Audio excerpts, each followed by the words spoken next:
Good day, Coldwell Banker Distinctive Property Agents.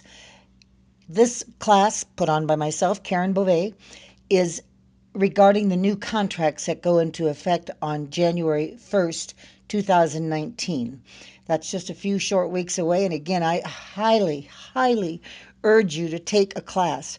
Even if they repeat everything I say, there's so many new additions. The contract, of course, has gotten longer. The new provisions that we've never seen before, like the personal property transfer, the the estoppel statement, so many new things. There's no way you can just go into CTM and start writing these if you haven't taken a class, or at least had somebody come into your office and go over some of these new rules. I'll try to highlight a few of these in the most effective way that I can. Today I'm going to start with just points of light throughout the different editions. And then next week I'll get into the contract to buy and sell. So just to begin, I took the class from Connie Tremblay, an outstanding educator from the Grand Junction area. If you have a chance to take a class from Connie, this would be a good one to do. All right, let's get started. First of all, do not use all or any in your contracts. For instance, the inclusion shall include all garage door openers. No, you're to say how many garage door openers. Or I've seen contracts that say all appliances. No. You must spell them out. Even it goes so far as GE refrigerator, a Manna range, a Manna gas range. Also, if it's the property that is rented, find out who owns the appliances. How many of you have had to pay or negotiate for a washer and dryer only to find out because the tenant owns the washer and dryer, or the tenant owns the refrigerator, or that nice little wine bar in there is not owned by the seller, it's owned by the renter. So find out who owns the appliances when you list or write a contract to purchase. In additional provisions, and this is something that I've been saying for years, you must answer 4 questions if you're putting something into additional provisions. Who, what, where, and when.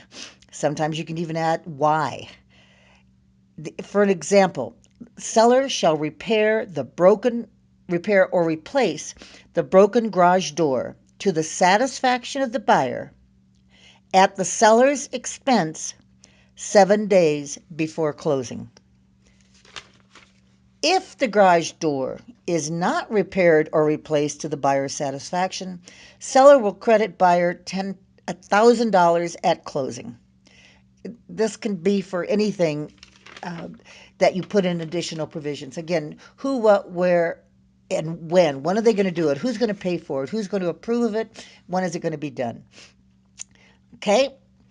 The next part is this is brand new. From now on, you must, M-U-S-T must, recommend 3 people and put them in alphabetical order and have a specific disclaimer. The auditors are looking for this disclaimer in your file. So let's say your buyer wants to know, well, who would you use for home inspection? Who would you use for an appraisal? Who would you use for a title company? If you recommend, now you don't have to recommend, but if you do recommend, you have to hand them the piece of paper with the recommendations that you make in alphabetical order, and then have a specific disclaimer on there that this is who you're recommending and why, and that you're not responsible for them. Again, the auditors are looking for this in your file. If you recommend, you must have a written disclaimer. Okay? Here's a new one that we have heard over and over and over again. You can't counter a counter. Yes, you can. You can counter a counter. So instead of having to write a whole new contract, you can now counter a counter. All right? The next one is that closing instructions must be signed at the time of the contract. With the acceptance of the earnest money, you have to also sign, let me back that up. When you get earnest money, you write a contract, you get the earnest money. the word is you must have closing instructions at the same time that you're giving a check from that for that earnest money. You also will sign another closing instruction at closing because then the title company is going to sign it. They'll have their own closing instructions and you're going to bring yours so that the title company signs it also. I keep seeing closing instructions at the time of closing. No, it's the time of contract. If you have any questions on that, let me know. From now on, they want us to use a special warranty deed, not a general warranty deed. If you're the listing agent, always write your listing contracts with a special warranty deed. If you're the selling agent, you're probably going to want to say warranty deed until you get very, very comfortable as to why a special warranty deed is the one that's being recommended by the legislature now. Look into those, what the special warranty deed conveys and what the general conveys. We've always used general in the past, and now they're asking us to use special warranty deed on transfer. From now on, brokers, you people, are responsible for the settlement statements.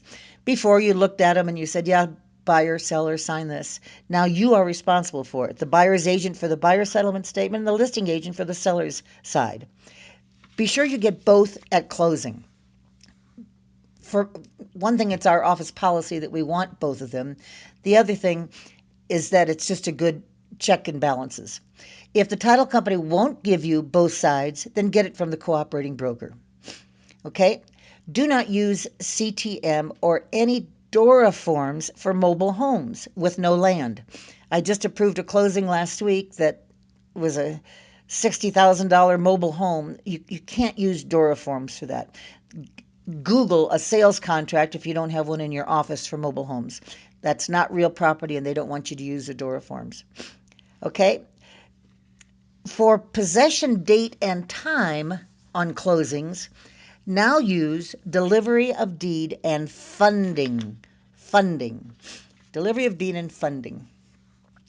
Next part is when you do get a copy of that earnest money check, you must, here's another MUST, have a copy of the earnest money check that you're giving to the title company. And when you copy it, you must cover the routing number, the account number, and the signature line. DORA is required and they are checking it. Okay? On the next part of one of the parts of your contract where it says the closing shall be designated by, they want us now to use just the title company, not mutual consent. Apparently, a lot of buyers and sellers are not mutually consenting. The one form that's going to really affect all of the resort brokers, not Grand Junction or Montrose so much, but Telluride, Steamboat, Vail, even Craig, is the personal property agreement. It must be filled out at the time of contract. Personal property will include appliances, furniture, sheds, decorator items, kitchen equipment. You must determine a price that all that stuff is worth. Then that money is paid at closing. And it's not, the argument is going to be, is it part of the purchase price? Is it in addition to the purchase price? It's just going to be, there's going to be a lot of classes and a lot of discussion on this. Who decides what that amount is worth? If there's $50,000 worth of furnishings in $1 million property, who determines that it's $50,000? Or is it a reduction in the purchase price or an add-on to the purchase price? It's going to take some time to get used to it, like I said.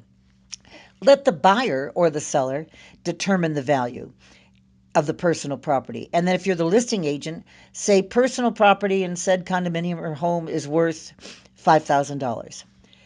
So that there's no argument. When the contract is written, it's already there.